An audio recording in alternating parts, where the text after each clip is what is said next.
So I was watching my original list of quintessential NES games, and I said to myself, oh god, you forgot Ninja Gaiden. And then I decided that, well, maybe I needed to go back and talk about other games that I didn't cover in the first set of videos. When you're talking about a console like the NES, one of the most important consoles ever made, with one of the largest and most robust libraries in the history of video games, capping it off at 5 or 6 games really is never going to do it justice. So we're just going to go into a bunch of other games that probably should have been on the original list and probably could have been on the original list, but I stupidly forgot to put them there. So here we go. I mentioned it already, and I'm going to mention it again. Ninja Gaiden.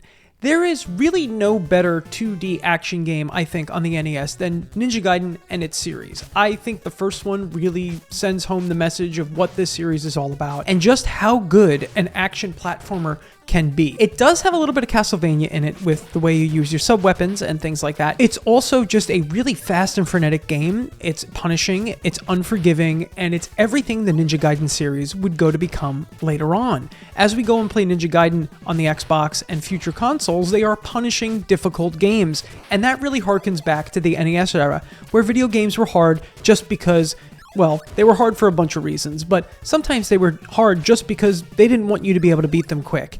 And they wanted to cut back on the rental market because the rental market was a huge deal in the NES era. So you'd have to buy a game to be able to finish it. A game like Ninja Gaiden is so difficult that it's often hard to beat over the course of a weekend. What Ninja Gaiden also introduces to video games, which might have been seen here or there in like arcade games like Pac-Man, it starts the visual storytelling, but in the cutscene kind of way. Ninja Gaiden has cutscenes in it, and they're pretty impressive for an NES game. Ninja Gaiden is a fantastic experience. It goes on to create one of the most important series in action games, and it's one of my favorite series ever. And even though a lot of us became more familiar with Ninja Gaiden when it got to the Xbox, I believe in 2004, the first 3 games in this series are incredible 2D action games. I also highly suggest you playing the SNES version if you can get the trilogy. It's very, very expensive if you want to buy a physical copy, but it is very good. They are very, very good versions of these games. Think of it like the Super Mario All-Stars, but for Ninja Gaiden. Next, we're going to talk about Dragon Warrior, or Dragon Quest. Dragon Quest, for all intents and purposes, is the first JRPG to really make an impact anywhere outside of Japan. And this game is fantastic. Now, granted, it is dated in 2026. The way the game controls and works is a little obtuse, but as you walk through the world with your hero in Dragon Quest, the scope of this game is incredible. It does feel like it's an adventure, and like Dragon Quest would go to do later on, it feels like a fairy tale adventure. Dragon Quest games feel like you're playing a bedtime story, and that's done on purpose. In Japan, from what I've read and what I've learned over the years, Dragon Quest games are typically played after your bath and before you go to sleep. So it's kind of like reading a book before bed. It's kind of like listening to a bedtime story, and that's what Dragon Quest feels like.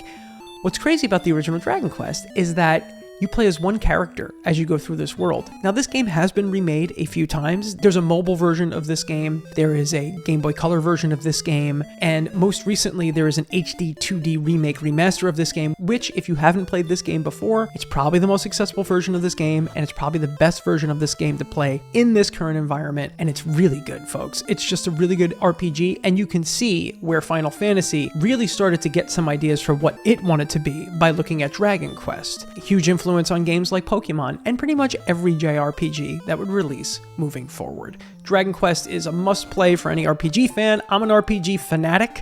I know it's kind of weird that I love Nintendo and RPGs. I know that doesn't always go together. A huge Dragon Quest fan. The original Dragon Quest on the NES is a little dated, but it's definitely a game worth playing in any of its versions.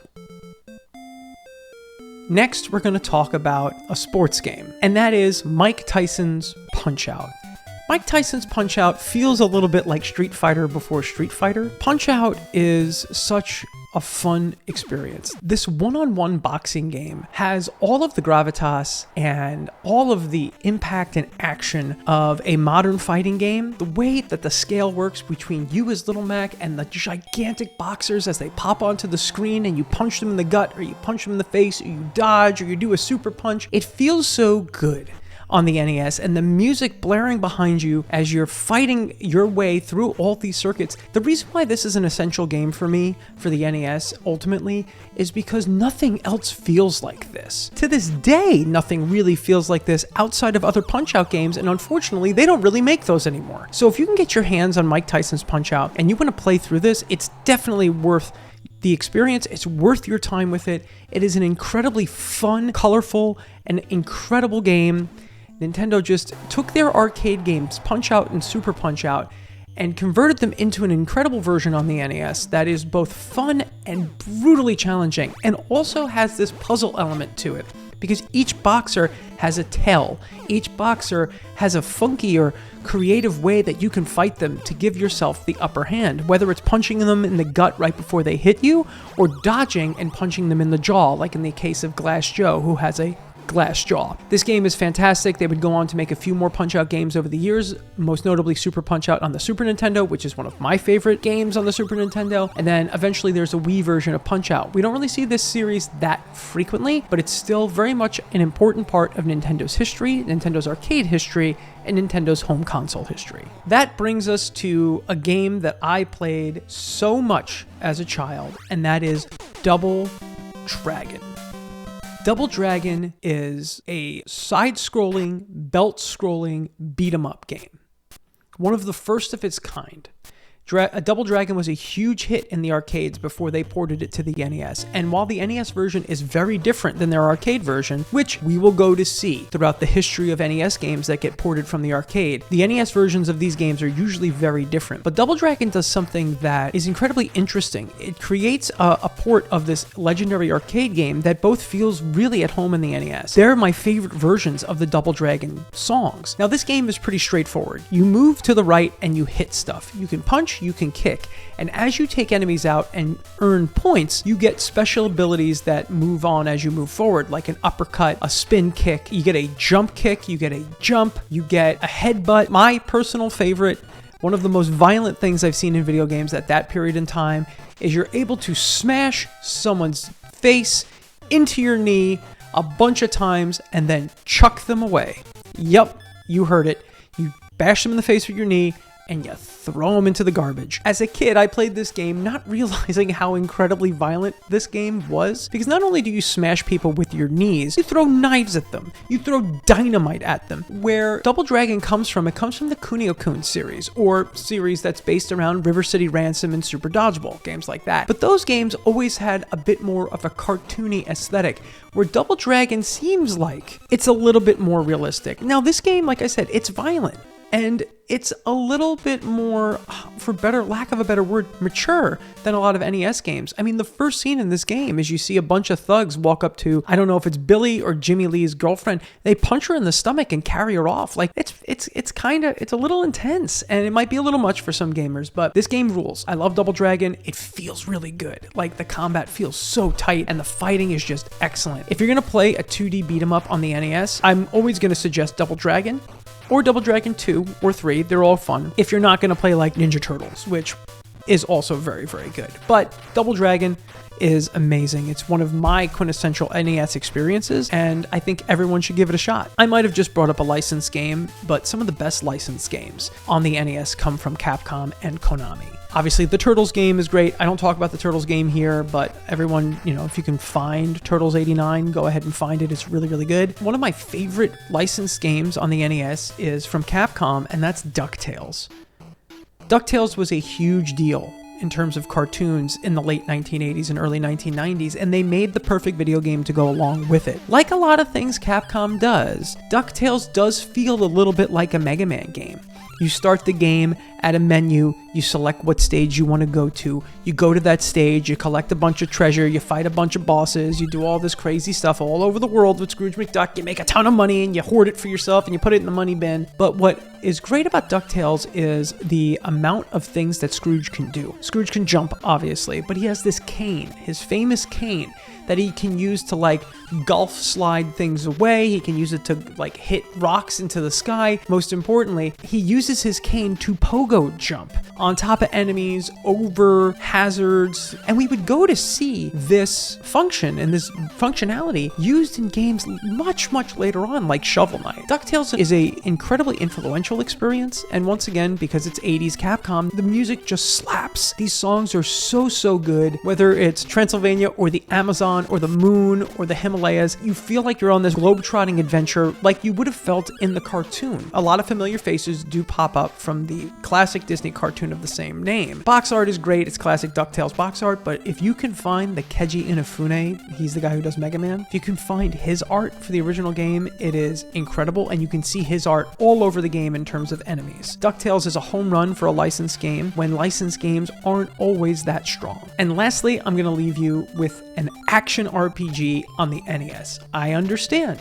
this doesn't sound like this is something that exists, and no, I don't typically consider The Legend of Zelda to be an action RPG. Action RPGs in this era kind of feel as though they're non-existent. Now, there are the Ys games that would show up on PC Engine and later on everything. I wanted to talk about SNK's Crystalis. I pronounce it Crystalis. It might be Crystalis. I'm not 100% sure. I'm just going to keep saying Crystalis. If I'm wrong, let me know. Please do. I always appreciate when people tell me that I got something correctly so I could say it correctly in the future. Crystalis is an interesting game. It is a top-down, isometric action game. At its core, feels a lot like The Legend of Zelda, and kind of a mix between The Legend of Zelda and Zelda 2. Now, while there aren't side-scrolling sections like you would see in Zelda 2, Crystalis does this amazing thing where it takes the kind of combat that you would see in The Legend of Zelda, the top-down sword combat, and adds RPG elements to it. You can charge up your Sword of Wind to shoot a wind blast. You can get all sorts of special items that will help you do things like wake someone up in a cave, breathe in a toxic swamp. It is a bit of a post-apocalyptic kind of fantasy game that blends futuristic technology and fantasy together. You wake up outside of a town from some spaceship, time machine,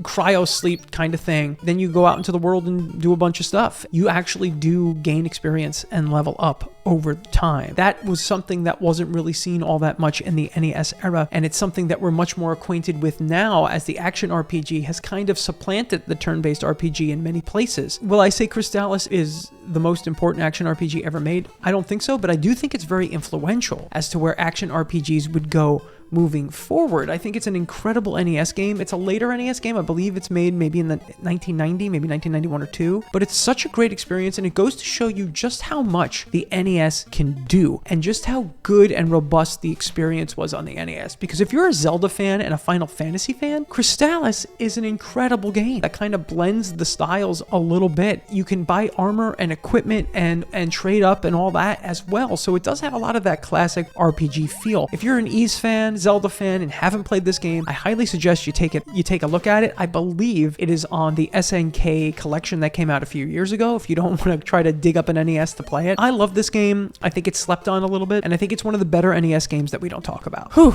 So I feel a lot better after going over these games, folks. Hopefully, I was able to cover more of this robust library and didn't leave anything out. But you watch this video and you think I left something out, please reach out in the comments and let me know. My goal is to continue to move forward, so maybe next I'll go with SNES or maybe Genesis. If I left out some NES games, please let me know. And as always, if you want to know what I'm doing, hit the like button, hit the subscribe button, find me all over the internet. Thanks again, and most importantly, keep on playing NES games. You know what? Keep on playing video games in general, modern, retro, I don't care. Just keep on playing.